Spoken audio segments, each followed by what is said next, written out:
वंदे मातरम, वंदे मातरम, वंदे मातरम। भाइयों वंदे बहनों, मातरम। Yes yes. सर्वे भवन्तु सुखिनः, सर्वे सन्तु निरामयाः। सर्वे सर्वे भवन्तु सुखिनः, सर्वे सन्तु निरामयाः।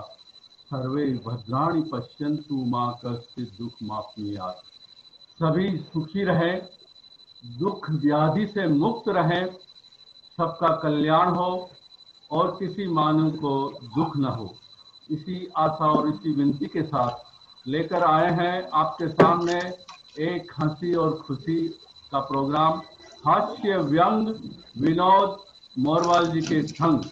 भाई और बहनों, ये प्रोग्राम का कंसेप्ट और conceptualise on request and proposer, मैं हूं CA Ram Lakshman Naulakha, performing artist, विकास मित्र, ट्रेंड फॉर दिव्य समाज का निर्माण, CSR professional, chartered accountant by profession and associated actively with Bharat Vikas Parishad and many other organizations। भाई और बहनों, मैं हूं, जैसा कि मैंने बताया, इस प्रोग्राम को प्रपोज किया है क्योंकि आज के टाइम पर, आज के समय में हम सब लोग कहीं उदासी है, कहीं चेतना भी है, कहीं नहीं भी है। तो हम इस छोटे से प्रोग्राम के माध्यम से एक दूसरे से कनेक्ट होंगे, फील करेंगे और आज की मेमोरीज को कुछ साथ लेकर अपने घर परिवार के अंदर उत्साह और चेतना जगाएंगे। भाई और बहनों, बहुत कुछ सेलिब्रेशन का ये प्रोग्राम नहीं है क्योंकि कोरोना की मार से काफी लोग पीड़ित भी हैं, काफी लोग परेशान हैं, लेकिन काफी लोग मनोबल से गिरे हुए भी हैं। मैं डेली 50 से 60 10 से 15 लोगों से बात करता हूं और उस बात में मुझे ये पता चला था कि लोगों को बात करने के लिए कोई व्यक्ति चाहिए और लोगों से बात करने के बाद जो उनको फीलिंग होती है वो बहुत अच्छी होती है। तो ये बात करने का मौका, और आज हमने ये मौका ढूंढा है हमारे भारत विकास परिषद के ही सदस्य श्री विनोद जी मोरवाल, हास्य व्यंग विनोद जी मोरवाल के संग। भाई और बहनों, आइए उनका परिचय देते हैं, छोटा सा परिचय। आप विनोद जी मोरवाल के नाम से जाने जाते हैं, बीकॉम एलएलबी है, झुंझुनू से है, लेकिन एलएलबी की प्रैक्टिस 7-8 साल तक बहुत पहले की थी। अभी आप भवन निर्माता है, औद्योगिक इकाई भी चलाते हैं। भारत विकास परिषद जेबी नगर शाखा के पूर्व अध्यक्ष रह चुके हैं। 2004 से आप लगातार जेबी नगर में हर साल होने वाला विशाल कवि सम्मेलन के संयोजक और कन्वेनर बहुत सक्सेसफुली गौशाला के फंड रेजिंग के लिए कर चुके हैं। और साहित्य में आपकी बहुत बड़ी रुचि है और अभी भी माहौल में एक दूसरे को अच्छा बनाने में किसी भी तरह, किसी भी वक्त हमेशा तत्पर रहते हैं। कभी भी आप उनको फोन करिए, वो हंसते नहीं है लेकिन हम सबको हंसा देते हैं, हम सबका मनोबल बढ़ा देते हैं। तो भाई और बहनों, हास्य व्यंग विनोद जी मोरवाल के संग, हास्य व्यंग विनोद जी मोरवाल के संग। आपको बता दें कि ये पूरा सेशन रिकॉर्डेड रहेगा और अगर किसी वजह से आपका ये मिस हो गया तो आप इसको राम लक्ष्मण गुड लाइफ पे फिर से देख सकते हैं। वैसे तो ये सेशन हमने सिर्फ 40 मिनट्स का रखा है, लेकिन विनोद जी एक ऐसे व्यक्ति हैं जिनके साथ हम घंटों चर्चाएं करके अपने आप को खुश और मस्ती और आनंद के साथ पहचान कर सकते हैं। भाई और बहनों, लास्ट 2 वर्ड्स, हंसने हंसाने का सिलसिला। हंसने हंसाने का सिलसिला सबसे मुश्किल होता है। जो हंसा सकता है वो दुनिया में सबसे बड़ा आदमी होता है, सबसे बड़ा आदमी होता है। तो पेश करते हैं हास्य व्यंग के महारथी श्री विनोद जी मोरवाल। श्री विनोद जी मोरवाल, बहुत बहुत आपका हार्दिक अभिनंदन, स्वागत स्वागत स्वागत स्वागत। धन्यवाद राम लक्ष्मण जी नौलखा।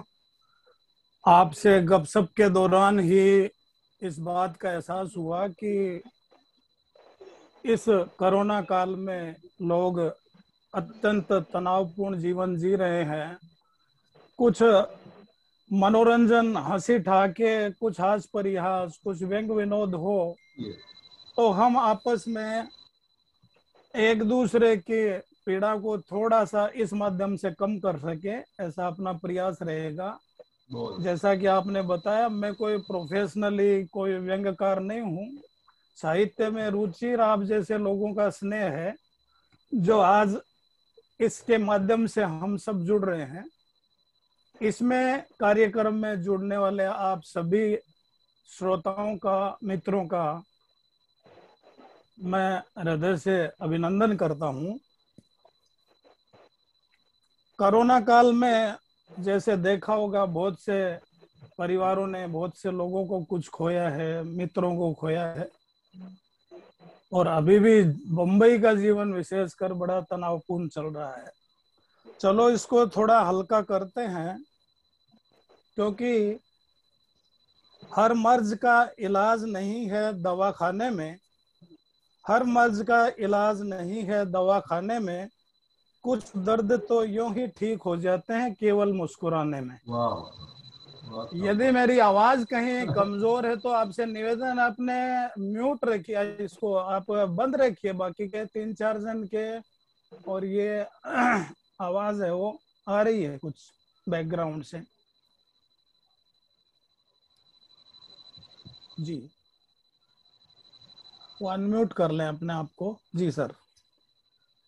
हंसना हंसाना जीवन का सबसे बड़ा पुण्य है, और जिनके जीवन में हंसी नहीं उनका जीवन शून्य है। जब कभी आपको कोई गम सताए, कोई बात दिल को न भाए, आंखें सागर छलकाए, याद करके देखना हमें, शायद एक आंसू कम हो जाए। खुद की गलती पे हंसना है वो आदमी की आयु बढ़ाता है, पत्नी की गलती पे हंसोगे तो आयु कम हो सकती है, इस बात का ध्यान रखना है। ओके साहब, अच्छा संदेश। पूजा नहीं कर सका इसका मुझे गम नहीं, पूजा नहीं कर सका इसका मुझे गम नहीं, किसी को हंसाना भी पूजा से कम नहीं। वाह वाह। तो चलो सर, करिए। कोरोना काल में क्या क्या हुआ था देखो, कि ए कोरोना क्या सुनाऊं तेरे मान में सम्मान में, ए कोरोना क्या सुनाऊं तेरे मान में सम्मान में, 8 महीने तक फिरते रहे नेकर और बनियान में। बहुत सही ओ बोला। वो घर पे पंडित जी आए, पंडित जी को पूछा, पंडित जी चाय लेंगे, कॉफी लेंगे, खीर लेंगे? अब पंडित जी के सामने खीर का ऑप्शन होगा तो चाय कॉफी से थोड़ी हाथापाई करेंगे। बोले खीर ले आओ। एक कटोरी खीर उनके सामने रखा, कुछ देर बाद पीने के बाद उनको पूछा, क्यों पंडित जी खीर कैसी है? बोले यार खीर जैसा तो लगा ही नहीं है, इसमें तो केवल दूध ही दूध है। मैं बोला जी मांस कटा के पियो, खीर को मांस कटा के पियेंगे तो टेस्ट आएगा खीर का।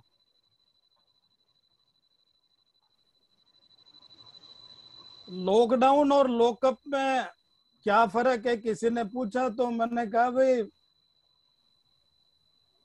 लॉकअप में अंदर कुटाई होती है, लॉकडाउन में सड़क पे फिरोगे तो बाहर कुटाई होती है। कुटाई दोनों एक कंपनियों द्वारा ही होती है, और लॉकडाउन में बाहर निकलना इसलिए कष्टकर है क्योंकि वापस वैसा ही वातावरण आ गया है।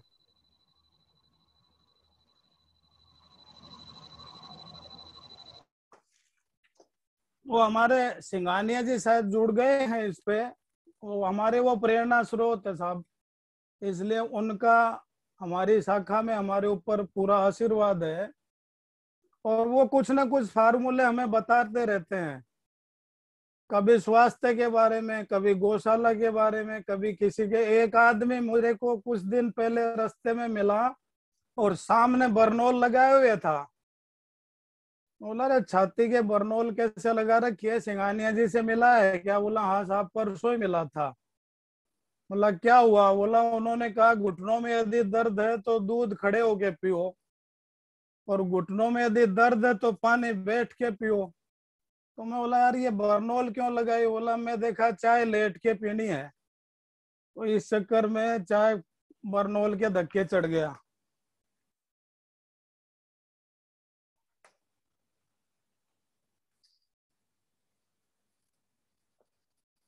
सिंघानिया जी हमारे कवि सम्मेलन में प्रकल्प संयोजक रहे हैं गौशाला के। कोई भी कवि कार्यक्रम में आता तो वो एक कमजोर कवि को पकड़ते और जो ही उतरते उसे मोटिवेट करते कि अरे क्या गजब की तुमने कविता सुनाई है, मैंने मेरी जिंदगी में ऐसी कविता आज तक नहीं सुनी। बोला साहब नहीं, मैं तो ऐसे ही छोटा मोटा और जोड़ जाट के कविता पाठ किया हूँ। बोला नहीं नहीं नहीं, तू तो ऐसा कर, कविता संग्रह छपा तेरा, और कविता संग्रह छपाएगा तेरा नाम रोशन होगा, खूब बिकेगी। ये कह के सिंघानिया जी तो साइड में हो गए, उसने प्रेस वाले से बात की, थोक में बहुत सी किताबें छपवा ली। मैंने सिंघानिया जी से कहा साहब उससे बात तो करो, कविराज को आपने ज्ञान दिया था कि कविता संग्रह छपा या बिका। उन्होंने फोन करके पूछा क्यों कविराज, कुछ बिकी किताबें, कुछ बिकी? बोला साहब पिछले महीने तो मोटरसाइकिल बिक गई, इस महीने टीवी और फ्रिज बिकाऊ निकाल रखा है। वो एक कविराज को और कविता संग्रह छपाने का बहुत शौक था, तो पड़ोसी को मालूम चला कि कविराज ने कविता संग्रह छपाया है। पड़ोसी गया घर पे, बोला साहब आपने जो कविता संग्रह छपाया है उसकी मुझे एक कॉपी दे देंगे? बोला बैठो चाय पियो देता हूँ। वो चाय पीते पीते पड़ोसी ने कहा कविराज अजीब संयोग है, मैंने हरिवंश राय की मधुशाला पढ़ी और 15 दिन बाद हरिवंश राय गुजर गए। मैंने फणेश्वर नाथ की धूल के फूल पढ़ी, 1 महीने बाद फणेश्वर नाथ गुजर गए। मैंने काका के हंसगुल्ले पढ़े, 15 दिन भी नहीं पकड़े काका भी चल बसे। वो कवि रुका, अंदर से एक किताब लाया, बोला ये पढ़ो। बोला ये है क्या आपकी नई किताब? बोला नहीं, ये मेरी पत्नी ने लिखी है। वो एक बैंक के सामने पति पत्नी पहुंचे तो देखा बैंक का शटर बंद है और उनको बैंक का ट्रांजैक्शन करना था। बाहर मैनेजर और ट्रेजरार खड़े थे, उनको पूछा बैंक बंद क्यों है? बोला कर्मचारी आ रहा है चाबी लेके। जो ही शटर खोला देखा 2 लुटेरे बैंक की तिजोरी लूट रहे हैं। उसमें से एक लुटेरा आया, मैनेजर की कनपट्टी पे बंदूक रखी, बोला तुमने मुझे चोरी करते देख लिया? बोला हाँ देखा, तो उसके गोली मार दी। फिर कैशियर से यही सवाल किया, क्या तुमने मुझे चोरी करते देखा? बोला हाँ साहब देखा, उसके गोली मार दी। फिर आदमी को पूछा तुमने देखा? बोला साहब मैंने नहीं देखा, मेरी पत्नी ने देखा आपको चोरी करते। बहुत सुंदर सर, बहुत सुंदर। एक डॉक्टर साहब के पास कोई भी आता तो 500 रुपया उनकी पहली बार की फीस थी, दूसरी बार रिविजिट का 300 रुपया। हमारे सिंघानिया जी गए, बोले डॉक्टर साहब मैं दूसरी बार आया हूँ। और डॉक्टर साहब भी समझ गए आया तो पहली बार ही है, पर ये फीस 300 ही देगा। डॉक्टर साहब ने चेक किया, पूछा हालचाल पूछा, 300 रुपये जेब में डाले, बोले वही दवा चालू रखो जो आपको पिछली बार लिख के दी थी। उसके 300 में ये आएगा बोले। तो हमारे बीच में कुछ और मेहमान आ गए हो तो राम नौलखा से मैं निवेदन करूंगा उनके विषय में आपको कुछ बताना हो तो। बस अभी सर हमको आपके विषय में सुनना है। मैं देख रहा हूँ नेशनल, रीजनल और हमारे प्रांतीय, हमारे विभिन्न ब्रांचों से काफी सारे डिग्नेटरी जुड़ चुके हैं और अभी जी तक 18 लोग हम इस माहौल में जुड़े हुए हैं। और जी इस माहौल को और अच्छा और अच्छे ढंग से आप हंसी खुशी का आप महसूस भी करें और जी सब लोग अपना रिएक्शन भी जरूर दें और जी बीच बीच जी में फील करें कि यस विनोद जी आज हमको कुछ अच्छे नौलखा जी। विचारों की ओर ले चल रहे हैं। हाँ जी, राहुल सिंह जी, राहुल जी नमस्ते। नौलखा जी, मैं सतना से, नमस्कार। हाँ हाँ, राहुल राहुल। मेरे 2 साल पहले के बम्बई के प्रवास में आप सबसे बहुत अच्छा इंटरेक्शन हुआ था। और राइट राइट। विनोद जी बहुत ही सज्जन, बहुत ही बढ़िया व्यक्तित्व के, वैसे भी एक ऐसे आदमी हैं जिन्होंने पूरी वहाँ की कमान आपके साथ मिलकर संभाल रखी थी। तो वैसे भी आप लोगों से मिलकर बड़ा अच्छा लगता है। और ये आज का ये आयोजन में अकेले उन्होंने जो है इस मंच को संभाल रखा है, तो बीच बीच में उनको जो है थोड़ा थोड़ा ब्रेक देते रहिए तो लंबा चलेंगे। यस और यस।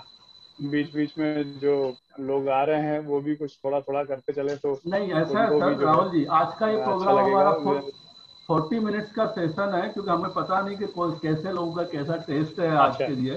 पर अच्छा रेस्पॉन्स मिलेगा तो जरूर ठीक हम बात है, आगे ठीक बात। इसको कंटिन्यू करेंगे।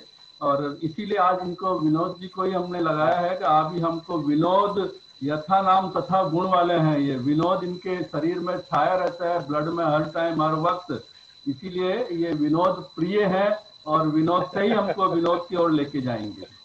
तो ये आज का प्रोग्राम हम चाह रहे हैं कि विनोद जी करें, और इसके बाद अगर आप सबकी इच्छा हो तो मैं इसी प्रोग्राम को कंटिन्यू भी कर सकता हूँ 40 मिनट्स के बाद, जैसा देखेंगे। आइए विनोद जी, आ जाइए आप।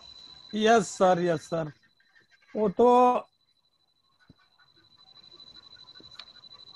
ये अभी जो लॉकडाउन चल रहा है सर, जी यस। पिछले लॉकडाउन में आपने देखा होगा कि कई कुट गए थे, पिट गए थे, पुलिस के धक्के चढ़ गए थे। Correct correct. तो एक आवारा किस्म के इश्क के चक्कर में एक आदमी सड़क पे घूम रहा था और वो पुलिस के यहाँ पिट गया, और पिट के गया तो हॉस्पिटलाइज हो गया। और वहां से उसने मित्रों को 2 लाइन लिखी कि इश्क में ये अंजाम पाया है, हाथ पैर टूटे और मुंह से खून आया है। अस्पताल पहुंचा तो नर्स ने फरमाया है, बहारो फूल बस बरसाओ, किसी का महबूब एम्बुलेंस में आया है। तो सावधानी बरतते हुए बाहर निकले। मेरा बार बार यही निवेदन रहेगा। खूबसूरत सा वो पल था, पर क्या करें वो कल था। वो बहुत अच्छा एक सर, बहुत आदमी अच्छा। शराब के नशे में झूमता हुआ सड़क पे जा रहा था कि सामने से एक भैंस आई ओके। और वो भैंस से टकरा गया। हम्म। बोला माफ करना बहन जी। हम्म। थोड़ी देर बाद एक महिला से टकराया और बड़बड़ाया, बोला खुली छोड़ देते हैं, बांध के भी नहीं रखते। Really really.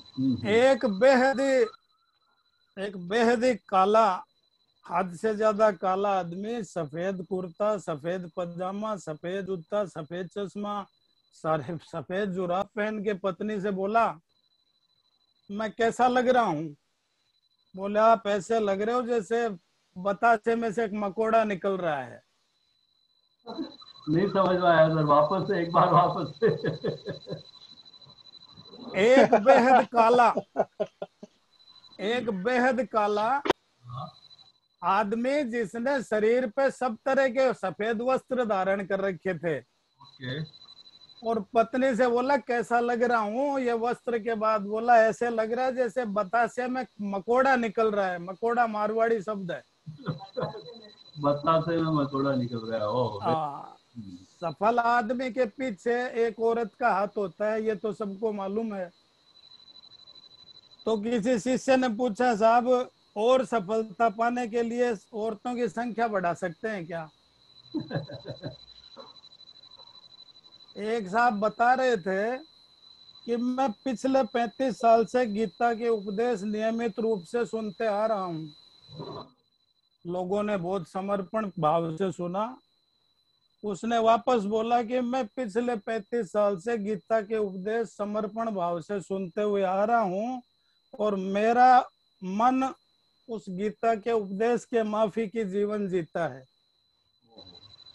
धीरे से बैठा व्यक्ति बोला, गीता इसकी औरत का नाम है। हाँ, कभी कभी मिसअंडरस्टैंडिंग हो ही जाती है। वोट डालने गए एक शराबी ने ईवीएम मशीन के सामने कई देर खड़े खड़े देखता रहा।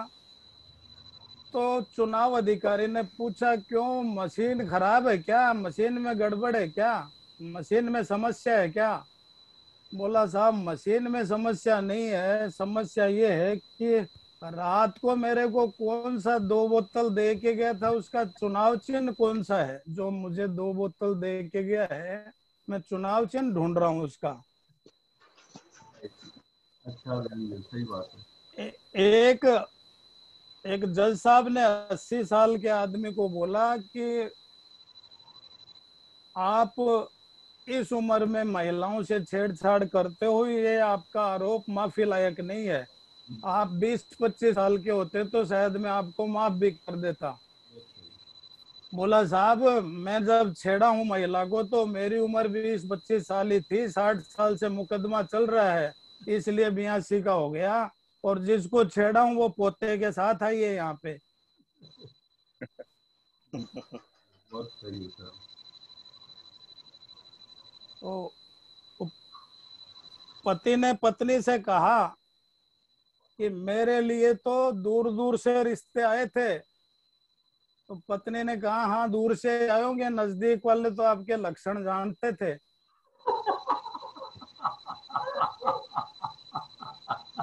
विनोद जी तो वाह यार, वाह वाह बस। वो बहुत पति ने बढ़िया, बहुत बढ़िया, वो पति ने कहा पत्नी से कि बहुत बढ़िया। तुम तैयार होने में बहुत टाइम लगाती हो, मुझे देखो मैं 2 मिनट में तैयार हो गया। पत्नी ने कहा भाई मैगी और शाही पनीर में यही तो फर्क होता है। बहुत खूब सर। कोई पंडित जी आपको कहें कि इस सप्ताह आप ऊंचाइयों को छुएंगे तो ओके। बहुत ज्यादा उत्साहित होने की जरूरत नहीं है। इसका अर्थ ये है कि आप इस हफ्ते वापस पंखे और जाले साफ करेंगे। हंसते रहिए, वैसे भी लॉकडाउन में है। चेहरे पे मुस्कान दिखती रहे सब। कभी जी जी आती नहीं तो भी लाने का हंसी माहौल देख के। बिल्कुल। वो एक नगर सेठ ने 7वीं शादी रचाई और अपने नई नवेली दुल्हन को लेके शयन कक्ष में आया और एक अलमारी खोली। ओके। बोले ये जो साड़ी देख रही हो ना ये मेरी बीकानेर वाली पत्नी की है, गई बेचारे अगले घर। फिर दूसरी अलमारी खोली, बोले ये जो तुम दुपट्टा देख रही हो ये मेरी उदयपुर वाली पत्नी की निशानी है, गई बेचारी ऊपर। ओहो, जय श्री राम। फिर तीसरी अलमारी खोली, बोला ये जो तुम लहंगा देख रही हो ये डूंगरपुर वाली पत्नी की है, गई बेचारी ऊपर। जब आखिरी खिड़की खोली उसमें कुछ नहीं टंगा हुआ था तो नई नवेली तेज दुल्हन ने कहा चिंता मत करो अब इसमें कुर्ता पजामा और जैकेट टंगेगा। बहुत हमारे जेपी बियाला जी आ चुके हैं, प्रांतीय प्रेसिडेंट इस साल के 2021-22 के। बहुत अच्छी हंसी हमें दिखाई दे रही है। और स्वागत है सर, स्वागत है, हाँ, बियाला जी का स्वागत है। और मानक दादाजी भी हमें दिखाई दे रहे हैं, बहुत बहुत स्वागत है। राहुल जैन जी का हम कर चुके हैं और भीमसेन जी गोयल यहाँ आ चुके मैं देख रहा हूँ। और महावीर गुप्ता जी है, गोपाल दमानी जी है, प्रदीप राजेश रूंगटा जी है, सभी लोग दिख रहे हैं, अंजना जी, राजेश जी, विजय मोडानी जी, सबका बहुत बहुत स्वागत है। मैं बियाला जी से निवेदन करूंगा कि 2 मिनट के लिए हमें ब्लेसिंग से, आप प्रांत के प्रेसिडेंट भी बनने वाले हैं और हमारे इस मकसद और कार्यक्रम में अपनी जान, आप भी विनोद प्रिय है और विनोद प्रिय सबको बनाते रहते हैं। सबसे डायनामिक सेक्रेटरी जो रह चुके हैं अभी प्रांत के प्रेसिडेंट कल ही इंस्टॉल होने जा रहे हैं। श्री जेपी बियाला जी को स्वागत करता हूं मैं सर। बहुत बहुत धन्यवाद नौलखा जी। ये कार्यक्रम इस तरह का है कि इसमें सिर्फ और सिर्फ हंसी मजाक होना चाहिए। स्वागत भी हो तो हंसी मजाक से हो तो उसका एक अलग आनंद आता है। और जहाँ विनोद जी बैठे हैं वहाँ पे ऐसा किसी को बोलने का मन ही नहीं करता है, क्योंकि मेरा इच्छा ये है कि मैं सिर्फ उनको सुनता जाऊँ। और विनोद के अंदर जो है वो विनोदाभास होना चाहिए, मैं विनोद के अंदर रम जाऊँ ऐसा लग रहा है मुझे। बहुत अच्छे अच्छे, मैं लगभग 5-7 मिनट से सुन रहा हूँ। अच्छे अच्छे एक से एक उन्होंने जो है हमको चुटकुले भी सुनाए, कविता भी सुनाई, आनंद आ गया, वशीभूत हूँ मैं। और कार्यक्रम की जो संरचना आपके द्वारा की गई है उसके लिए तो शब्द कम है। हम इस तरह के कार्यक्रम करते रहे। आज परिस्थितियां जो है बहुत विषम है पूरे भारतवर्ष में ही, विशेष तौर पे महाराष्ट्र में जहाँ हम हैं वहाँ पे तो काफी ज्यादा परेशानियों से हम लोग गुजर रहे हैं। तो ऐसे में यही एक ऐसी चीज है जिसके द्वारा हम अपने आप को हल्का महसूस करते हैं। बाकी अगर टीवी की तरफ देखेंगे तो ऐसे ही आएगा, आज 40,000 केस है, आज 55,000 केस है, आज इतनी मौतें हैं। उन सब से दूर रहने के लिए, उन सब के विचारों को त्यागने के लिए हमारे पास ये विनोद का जो कार्यक्रम आपने आज रखा है ये बहुत ही बेहतरीन कार्यक्रम है। और उसमें ऐसे एक व्यक्तित्व को आपने चुना, विनोद जी मोरवाल को, जो हमेशा से सबके ही प्रिय है और मेरे तो विशेष प्रिय हैं। कल मैंने इनसे संपर्क किया था, फोन पे पता चला था कि वो दमन थे और अभी अभी यहाँ आए हैं। तो आप सब लोगों को बहुत बहुत धन्यवाद। और मेरी गुजारिश है कि हम इसी तरीके से हंसते खिलखिलाते रहें, हम घर पे रहें, स्वस्थ रहें। कोरोना को हम हरा पाएंगे इसी तरीके से। इसमें कोई शक नहीं है कि हम सब एकजुट होकर के इस महामारी का मुकाबला करेंगे। एक सोशल डिस्टेंसिंग मेंटेन करेंगे, जैसे आपने बताया कि परसों मंगलवार को गुड्डी पड़वा के दिन जो हिंदू नववर्ष है हमारा, उसके दिन हमारा शपथ ग्रहण समारोह होने वाला है, उसको भी हम ऑनलाइन करने जा रहे हैं। फिजिकल डिस्टेंस बनाने के हिसाब से ही उसका मुख्य उद्देश्य है कि भाई फिजिकल हम नहीं मिले और उसकी जगह ऑनलाइन ही करें, टेक्नोलॉजी को यूज करें, दूरी बना करके भी हम सब एक साथ रहें, इस तरह का एक प्रयास है। और मुंबई प्रांत जो है दिन दुनी रात चौगुनी तरक्की करे, इस तरह की कामना करता हूँ। आप सब लोगों का सहयोग मिलता रहेगा इसी प्रकार से अच्छे अच्छे कार्यक्रम ऑनलाइन भी, और जो हमारे मुख्य उद्देश्य है सेवा और संस्कार के, उसको भी हम भली भांति पूरा कर पाएंगे, ऐसी मेरी उम्मीद है। आप सब जो नए लोग भी जुड़े हैं जिनसे मेरा परिचय नहीं है, उन सबको मेरा प्रणाम वंदन। अलग अलग जगह से जुड़े हैं, मैंने काफी नए नाम देखे हैं, सबको मैं जो है वंदन करते हुए आप सबका अभिनंदन करता हूं और प्रार्थना करता हूं कि इसी प्रकार से हर कार्यक्रम में हमारे साथ जुड़े रहें और हमारा हौसला बढ़ाएं। नौलखा जी और विनोद जी दोनों को एक बार पुनः प्रणाम और नमस्कार, वंदन।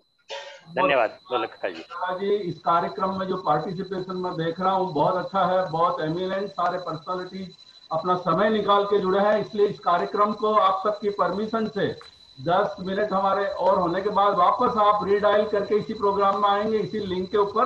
तब तक के लिए एक मैसेज आप इसको कंटिन्यू कर सकते हैं, कंटिन्यू करिए सर प्लीज। हाँ यस करेंगे।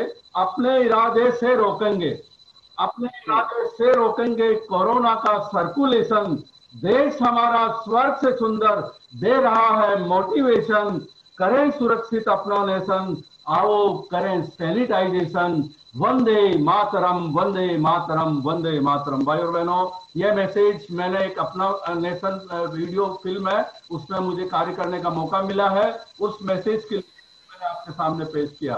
तो अगले करीब 7 से 10 मिनट तक 7 मिनट तक विनोद जी से मैं और निवेदन करूंगा, और उसके बाद हम 5 से 7 मिनट का ब्रेक लेंगे और फिर वापस से अच्छे सेशन के साथ विनोद जी के साथ, और आप लोग भी फिर उसमें पार्टिसिपेट कर पाएंगे, जो भी इंटरेस्टेड हो जरूर आइए। वंदे मातरम। विनोद जी आपका मैटर अभी। यस सर, धन्यवाद जेपी बियाला जी। हर मौसम की खुशबू इन हवाओं में हो, हर मौसम की खुशबू इन हवाओं में हो, आपकी दोस्ती का एहसास इन फिजाओं में हो, सदा रहे आपके होठों पे मुस्कान, इतना असर हमारी दुआओं में हो। बहुत बढ़िया, बहुत बढ़िया। जिंदगी को खुशियों ने पुकारा है, जिंदगी को खुशियों ने पुकारा है, सदा मुस्कुराओ हर गम हमारा है, फूल खिलते रहें आपकी जिंदगी में, कांटों के लिए दामन हमारा है। वाह बहुत सुंदर, वाह। हमारी यूं महफिल न होती तो ये नजारे न होते, यूं चांद के पहलू में सितारे न होते, हम करते हैं याद इतना इसलिए आपको, क्योंकि दिल के करीब सारे नहीं होते। वाह बहुत बढ़िया, बहुत बढ़िया। वो एक महिला को छेड़छाड़ करने के जुर्म में पंचायत बैठी, पंचायत में छेड़छाड़ करने वाले आदमी को कहा कि इसको इस जुर्म के लिए काला मुंह करो, गधे पे बैठाओ, गांव में जुलूस निकालो।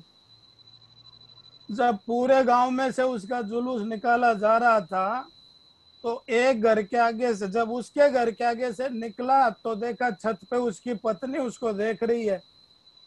उसने पत्नी की ओर मुखातिब होते हुए कहा, देख क्या रही है, चाय चढ़ा, 2-3 गली और बची है। हमारी पत्नी गांव की रामलीला में अनाउंसर किसी कारण बीमार हो गया तो एक नए अनाउंसर के हाथ में माइक आ गया और वो नया नया था। तो किसी व्यक्ति ने कहा कि ये 100 रुपया मांगीलाल जी की तरफ से रामलीला परिषद को भेंट, ये आपको बोलना है माइक में। तो उन्होंने माइक संभाला, बोला 100 रुपया मांगीलाल जी की तरफ से रामलीला परिषद को भेंट, भगवान उनके आत्मा को शांति प्रदान करे। पीछे से किसी ने आवाज लगाई, रे मूर्ख ये क्या बोल गया, ऐसे नहीं बोलते। वो वापस आया, बोलो अभी अभी मांगीलाल जी ने जो 100 रुपया दिया है, भगवान उनके आत्मा को शांति प्रदान नहीं करे। बहुत सही बोला सर। विनोद जी, आप जी। वाइफ के ऊपर बहुत, पत्नियों के ऊपर बहुत कुछ बोल रहे हैं, तो एक अच्छा संदेश मैं भी दे दूं, 1 मिनट का है सिर्फ। बिल्कुल दो साहब, बिल्कुल दो, और आपके तो नजदीक में दिख रहे हैं, डरना नहीं। Having wife is part of living. जी। Having wife is part of living, but living with wife is art of living. But वाह साहब, वाह वाह, साहब। wife is art of living. तो भाई और बहनों, वाइफ के साथ और परिवार के साथ और हम सब के साथ सीखने की कला सिखा रहे हैं घर एक मंदिर के प्रोग्राम के प्रणेता श्री भीमसेन जी गोयल और हमारी संस्कार एक्टिविटी भारत विकास परिषद की, और आज विनोद जी मोरवाल खुद हास्य व्यंग विनोद जी के संग चल रहा है ये प्रोग्राम।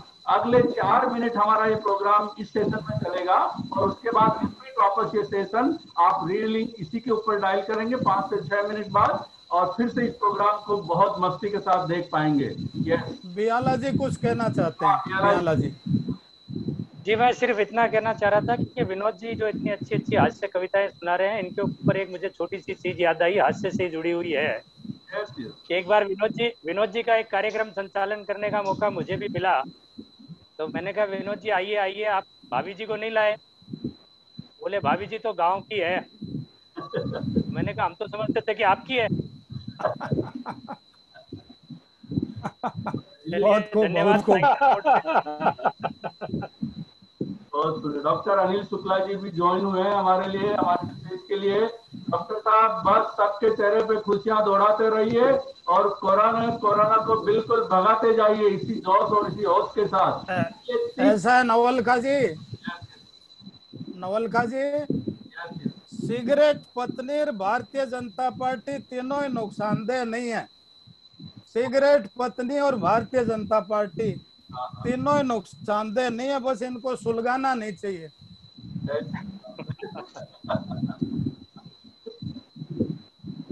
विनोद, हाँ जी कंटिन्यू करिए। 3 मिनट और दिए जा रहे हैं, 2.5 मिनट दिए जा रहे हैं। ओके सर, वो एक महिला अनबैलेंस होके गिर गई और उसके ऊपर का होठ कट गया और डॉक्टर के पास लेके गए। डॉक्टर ने कहा इनके तो और होठ कट गया है, सिलाई करनी पड़ेगी, 500 रुपए लगेंगे। पति ने 1000 रुपया निकाला, बोला ऊपर और नीचे दोनों की सिलाई कर दो।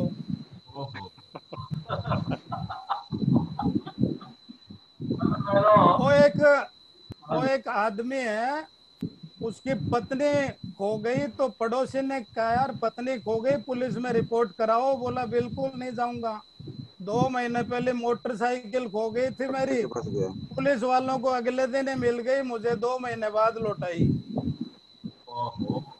यस यस, अभी इतनी सारी बातें आप कर रहे हो तो एक बात मैं भी कर लूं सर। पत्नी और यस सर। मैं तुझे जान लूं तू मुझे जान ले, रिश्तों के ऊपर है। मैं तुझे जान लूं तू मुझे जान ले, मैं तुझे पहचान लूं तू मुझे पहचान ले, है बहुत ही सरल प्रेम का व्याकरण, है बहुत ही सरल प्रेम का व्याकरण। मेरी तू मान ले और तेरी मैं मान लूं, तेरी मैं मान लूं। तो आपस में मिलजुल के चलने का हमारा संकल्प है। हम सबका एक बार फिर से स्वागत कर रहे हैं। आ चुके हैं Vijay ji Modani, Om Prakash ji, Rajesh ji Rungta, Manju ji, many friends are coming. I am really thrilled. Vinod ji, आपको एक प्रोग्राम ऐसा ही सेशन वापस से और करना पड़ेगा। आज हमें रिपीट कर रहे हैं अभी इसके बाद। यस, लास्ट आपका एक और हो जाए विनोद प्रिय वार्तालाप। वो पुलिस ने डोरबेल बजाई तो मकान मालिक ने दरवाजा खोला, सामने पुलिस खड़ी थी। पुलिस वाले ने कहा जी विश्वस्त सूत्रों से पता चला आपके घर में विस्फोटक सामग्री है। बोला 15 दिन बाद आना, पियर गई हुई है।